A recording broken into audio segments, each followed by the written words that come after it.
I had the chance to check out Cyberpunk 2077's sole upcoming DLC, Phantom Liberty, for close to an hour at Summer Games Fest.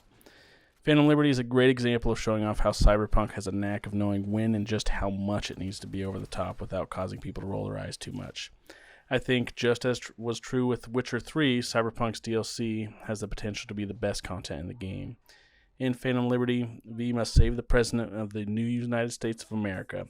It feels far-fetched at first, but remember in the base game you have a ghost of a dude in your head who bombed the headquarters of one of the biggest tech giants in the world with a nuke. The demo I played began with a new character, Songbird, President Meyer's most trusted assistant. Songbird is an extremely skilled netrunner, and it's not quite clear yet how she gets in contact with V to begin V's relationship with the President. But she is a guiding voice on what to do and where to go. She does also promise a cure to V's problem of Johnny trapped in her head, too. While getting to know Songbird, who is aboard Space Force One with President Myers, everything goes to hell when someone fires some missiles at their ship. Of course, one of them connects and sends the plane in a nosedive straight at a football stadium where I happen to be standing. This is all set in a new area of Night City we haven't seen before, Dogtown. Dogtown is like a city within a city with no government at all, the perfect place for the President.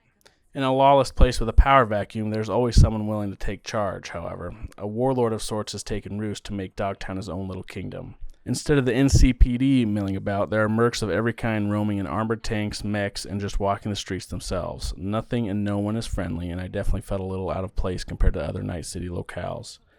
Dogtown has an interesting feeling in that it is both extremely familiar with the exploitative nature of the rest of Night City, but it lacks a lot of the new and shiny. Everything is run down or cobbled together from old ruins, with the new tech haphazardly layered throughout. For V, I imagine is a bit of wake-up as well, as I'm sure that they think they're tough as hell living on the streets of Night City.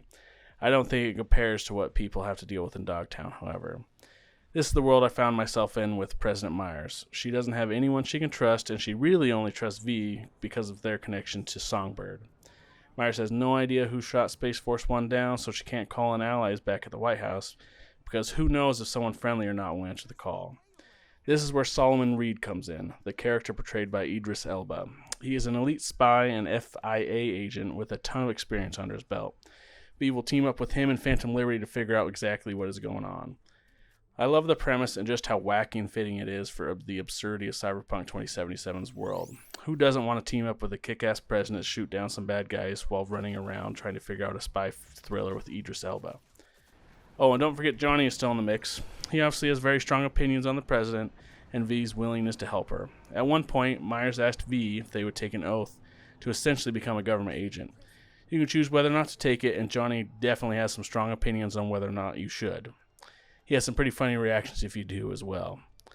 Other than getting into bits of the story of the DLC, I don't have a ton else to say. It is more Cyberpunk 2077, and it is exciting to see someone like Idris Elba in the game. And while I didn't get to experience them myself in my limited time with the game, or at least didn't notice, Phantom Liberty has a lot of gameplay additions and tweaks as well, like a new skill tree and a lot of new cyberware. The premise is wacky fun, the new setting of Dogtown is full of cool potential, and if you haven't played in a bit like myself, you will have the benefit of a ton of patches and updates on top of what Phantom Liberty adds to the game.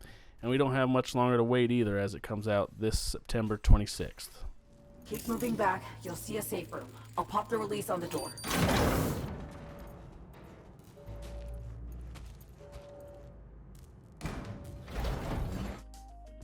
Be sure to check TechRaptor.net for more coverage from Summer Game Fest, including some new info on Alan Wake 2 and hands-on previews of Mortal Kombat 1, Foam Stars, and more.